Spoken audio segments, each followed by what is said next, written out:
The firefight reached its peak intensity as Lieutenant Commander Morrison's team found themselves pinned down by coordinated fire from multiple positions around the compound.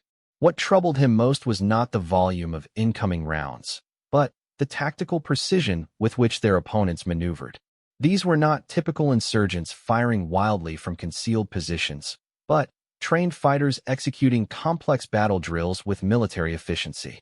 Shin struggled to maintain effective overwatch as his targets demonstrated counter-sniper awareness that rivaled his own training. Every time he attempted to establish a shooting position, the mysterious figure seemed to anticipate his location and force him to relocate. This deadly game of tactical chess was unlike anything he had experienced in multiple combat deployments. Contact continues to demonstrate advanced tactical knowledge, Shin reported through gritted teeth as another burst of accurate fire forced him to abandon his position. This individual has received training comparable to our own. Rodriguez found his demolitions expertise challenged by an opponent who seemed to understand explosive tactics as well as he did. Attempts to use breaching charges to create new escape routes were countered by someone who had anticipated these tactics and prepared accordingly. Worse, his opponent appeared to be using similar techniques against them, creating obstacles and hazards with professional precision. Contact is employing advanced explosive tactics, Rodriguez warned his teammates. This is not typical insurgent capability. Torres intercepted radio communications that revealed the true scope of their tactical predicament. Their opponents were not simply defending a position, but rather executing a complex operation designed to capture rather than eliminate the SEAL team. The communication patterns and operational tempo suggested someone with extensive knowledge of special operations procedures was coordinating the defensive effort. Intercepts indicate capture rather than elimination as primary objective, Torres reported with growing alarm. Someone wants us alive. As the engagement continued, Park found opportunities to observe their primary opponent more closely. What he saw challenged his understanding of the tactical situation they faced. The mysterious figure moved with fluid precision that suggested not just military training, but specialized instruction in close-quarters combat techniques that exceeded standard infantry capabilities. During a brief lull in the fighting, Park caught sight of their opponent's face in the muzzle flash from nearby weapons fire. What he saw made him pause in recognition and confusion. The features were distinctly feminine, contradicting their assumptions about the identity of their most dangerous adversary. Team leader, unknown contact appears to be female. Park reported with professional calm despite his surprise. Repeat, primary threat contact is female. Morrison processed this intelligence while coordinating his team's defensive efforts. Female combatants were not unknown in the region, but the level of tactical sophistication they were facing suggested training and experience that went far beyond typical insurgent capabilities. This revelation added another layer of complexity to an already challenging tactical situation. Walsh, despite his inexperience, had begun to recognize patterns in their opponent's behavior that troubled him. The way this person anticipated their tactics suggested not just general military knowledge, but specific familiarity with SEAL operating procedures. This level of detailed understanding could only come from extensive study or direct experience with American Special Operations Forces. Contact appears familiar with our specific tactics, Walsh observed. Movement patterns suggest detailed knowledge of SEAL procedures. As dawn began to break over the mountains, the tactical situation shifted dramatically. Their mysterious opponent made a decision that caught the entire team off guard. Instead of continuing the engagement from concealed positions, she began moving directly toward their defensive position with her weapon lowered, hands visible, in a gesture that unmistakably indicated surrender. Chun maintained his scope picture while his teammates processed this unexpected development. Through his optics, he could see their opponent clearly for the first time. She appeared to be in her late 20s, with dark hair and features that could have belonged to someone from the region. However, her equipment and tactical gear were clearly military issue, not typical insurgent improvisation. Contact is approaching in surrender posture, Chin reported while maintaining target acquisition.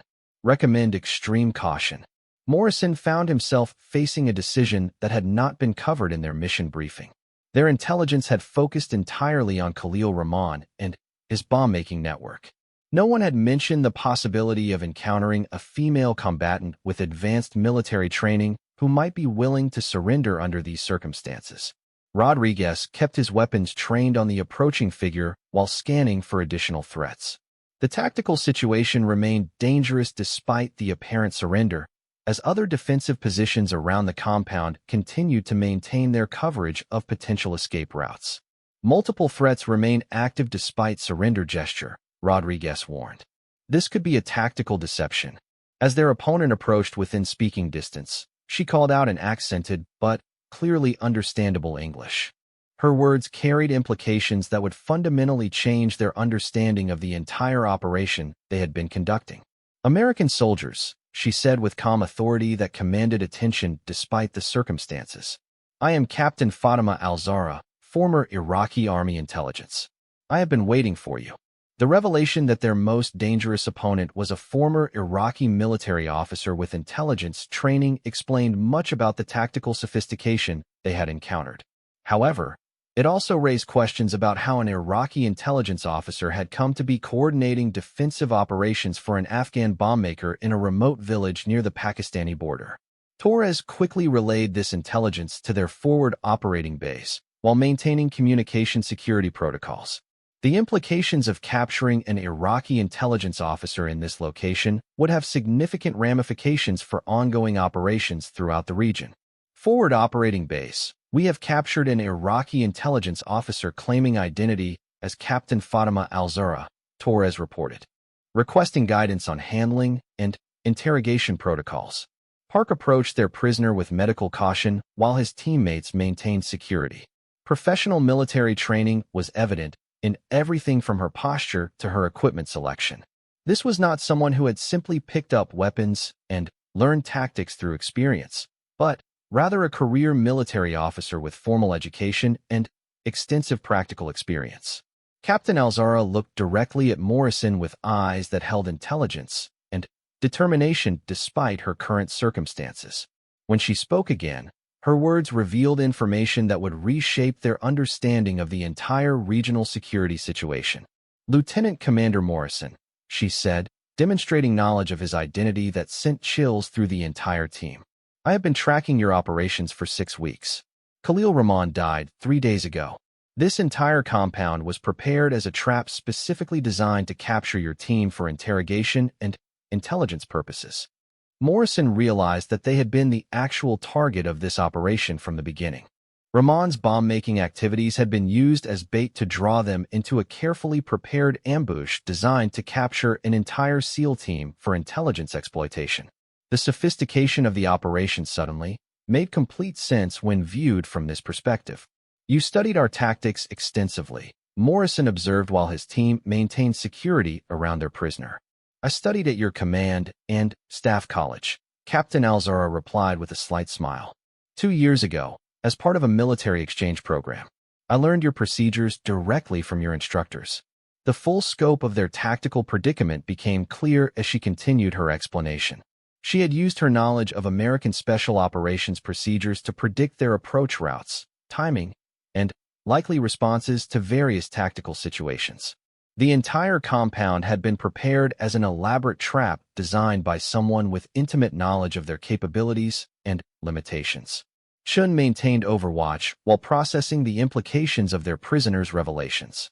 An Iraqi intelligence officer with formal training in American military tactics represented a significant intelligence asset, but also a dangerous opponent who understood their methods better than most of their own commanders. Rodriguez continued monitoring for additional threats, while their prisoner provided information that explained much about the tactical challenges they had faced during the engagement. Her knowledge of explosive tactics came from formal training rather than improvised learning, explaining the sophistication of the defensive preparations they had encountered. Walsh found himself face-to-face with an opponent whose capabilities had exceeded anything covered in his training courses. The encounter would provide valuable lessons about the evolving nature of threats facing special operations forces in an increasingly complex global security environment. As morning light illuminated the compound, Morrison coordinated with higher headquarters for guidance on handling their unexpected prisoner. Captain Alzara had provided them with intelligence that would require extensive debriefing and analysis to understand fully. The mission that had begun as a simple capture operation against a bomb maker had evolved into something far more significant. They had uncovered an intelligence operation designed specifically to target American Special Operations Forces, coordinated by someone with extensive knowledge of their tactics and procedures. In the aftermath of the engagement, the SEAL team realized they had encountered an adversary who represented a new generation of threats they would face in future operations. The days of fighting against insurgents with improvised tactics were giving way to conflicts against opponents with formal military training and sophisticated understanding of American capabilities. Captain Alzara would eventually provide intelligence that led to the disruption of similar operations throughout the region, but her capture also served as a warning about the evolving nature of asymmetric warfare in an era where former allies could become dangerous adversaries armed with intimate knowledge of American military procedures. Lieutenant Commander Morrison gave the signal to begin their final approach as darkness settled over the Afghan compound. The team moved with practiced silence, each member knowing their role without need for verbal communication. Their night vision equipment turned the landscape into a green-tinted world where shadows became potential threats, and every movement required careful calculation.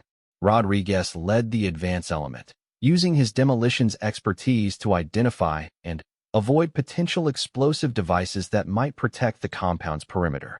His equipment detected multiple signatures consistent with improvised explosive devices, but the placement seemed unusual. Instead of creating obvious choke points, the devices appeared positioned to channel approaching forces into specific areas. IED pattern suggests deliberate funneling rather than area denial, Rodriguez whispered into his microphone. Someone with tactical knowledge planned this layout. Torres monitored radio frequencies for any indication that their approach had been detected. What he heard instead was coordinated communication between multiple positions within the compound. The radio traffic used code phrases and timing that indicated sophisticated operational security, far beyond what they typically encountered from bomb makers hiding in rural villages. Multiple coordinated positions confirmed, Torres reported. This is not a simple safe house operation.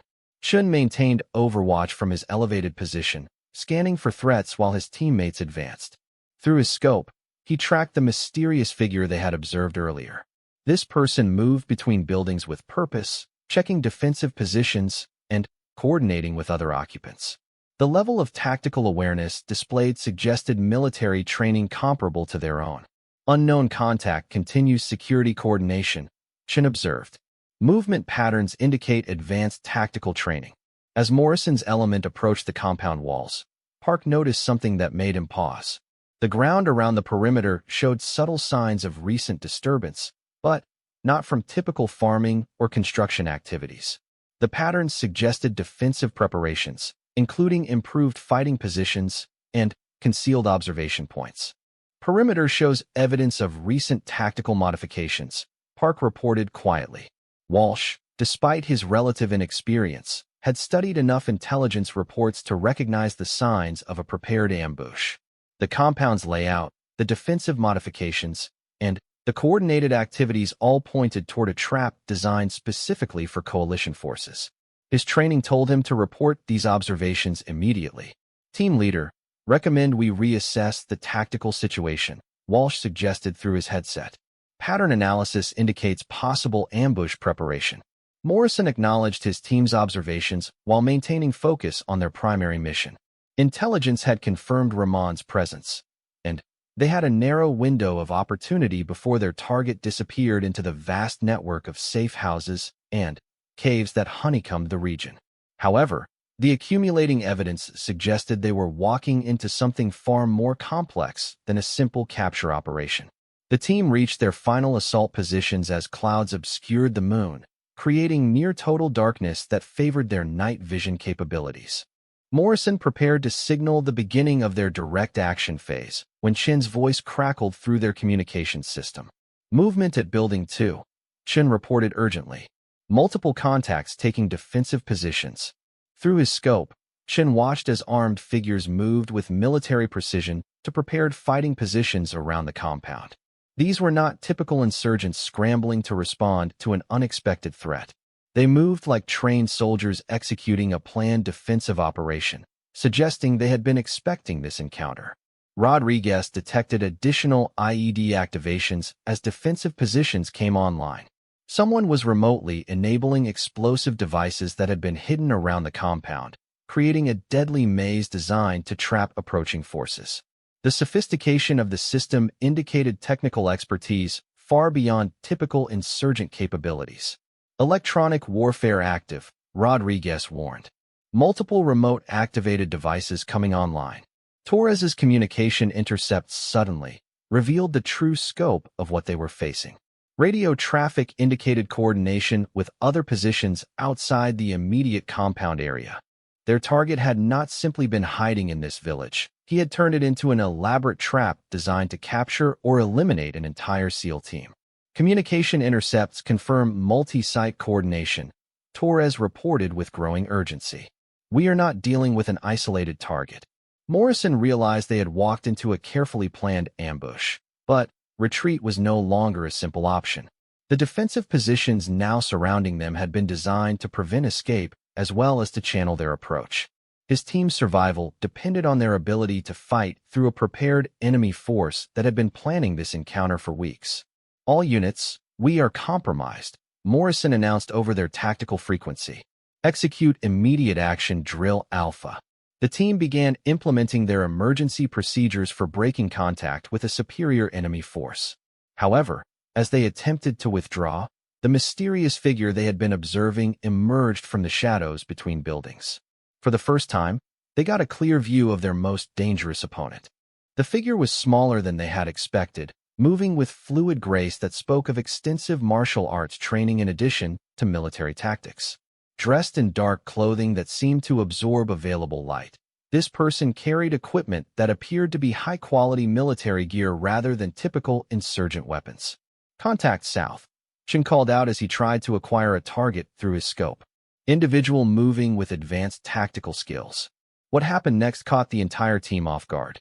Instead of taking cover or calling for support like a typical combatant, the figure began moving directly toward their position using techniques that demonstrated extensive training in close-quarters combat.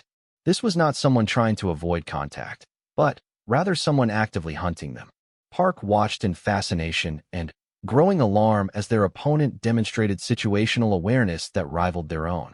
Every movement showed understanding of their likely positions, capabilities, and tactical options. This person was not reacting to their presence, but rather executing a plan that had been prepared specifically for their arrival. Unknown contact appears to be actively tracking our position, Park reported with professional calm despite his growing concern. Walsh found himself face-to-face with a level of tactical sophistication he had only read about in training manuals. Their opponent moved like someone who had studied SEAL tactics extensively and developed countermeasures for standard operating procedures. Every attempt to gain tactical advantage was anticipated and countered with precision that suggested intimate knowledge of their methods. Rodriguez attempted to use his explosive expertise to create barriers that would limit their opponent's movement options. However, the mysterious figure seemed to anticipate these tactics as well, moving through the compound with knowledge of safe routes that suggested extensive familiarity with the defensive preparations. Contact appears familiar with our defensive modifications, Rodriguez observed. Movement patterns indicate prior knowledge of explosive device placement. Chun tried to establish a clear shot through his scope, but found himself consistently frustrated by his target's ability to use available cover effectively. This person moved like someone trained in counter-sniper techniques, never presenting a clear target for more than brief moments while continuing to advance on their position. Torres detected increased radio traffic as their opponent coordinated with other defensive positions around the compound. However, the communication style was different from typical insurgent chatter. The radio procedure and tactical language suggested someone with formal military communication training. Communication patterns indicate possible former military training, Torres reported while trying to maintain contact with their forward operating base.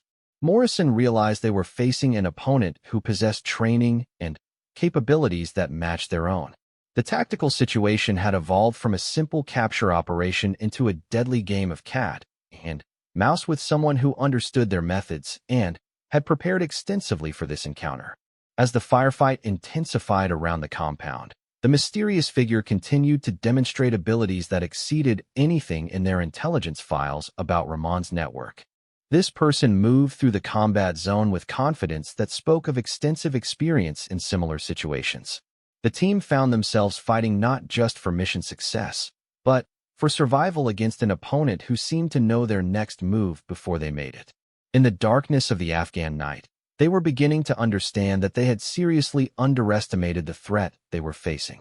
The hunt had become the hunted, and their most dangerous enemy remained a mystery wrapped in shadows and tactical expertise that challenged everything they thought they knew about the insurgent networks operating in the region. The morning sun cast long shadows across the dusty Afghan compound as Lieutenant Commander Jake Morrison adjusted his tactical gear one final time. His six-man SEAL team had been tracking a high-value target for 3 weeks through the mountainous regions near the Pakistani border. Intelligence reports suggested that Khalil Rahman, a bomb maker responsible for multiple attacks on coalition forces, was hiding in this remote village. Morrison's team consisted of experienced operators who had worked together for over 2 years. Petty Officer First Class Mike Torres handled communications and reconnaissance. Chief Petty Officer Sam Rodriguez specialized in explosives and breaching. Hospital Corpsman Second Class Danny Park served as their medic. Petty Officer Second Class Alex Chun was their sniper, while Petty Officer Third Class Ryan Walsh rounded out the team as their newest member, eager to prove himself on his first deployment. The compound they observed through binoculars appeared typical for the region. Mud brick walls enclosed a courtyard with several buildings. Goats wandered freely, and laundry hung from improvised lines. What caught Morrison's attention was the unusual lack of activity for a farming village at this hour.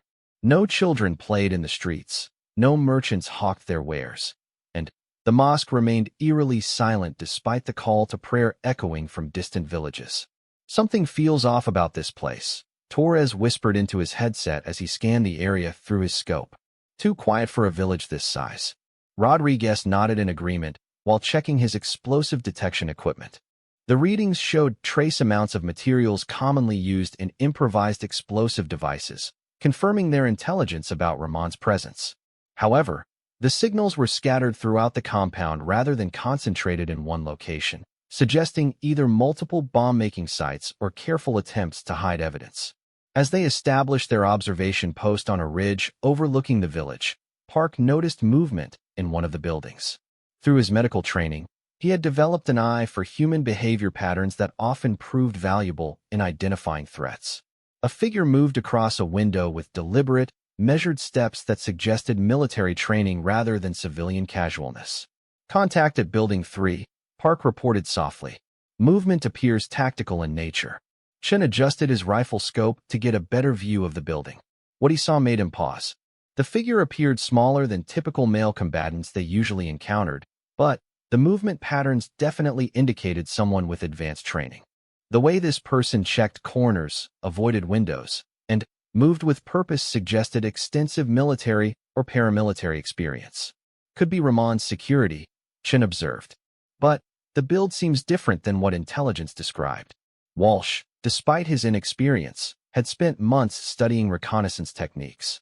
He focused his attention on other buildings, looking for patterns that might reveal the compound's true purpose. What he discovered added another layer to the mystery. Multiple buildings showed signs of recent modification, with new ventilation systems and reinforced windows that could serve defensive purposes. Morrison coordinated with their forward operating base to confirm their target's identity and location.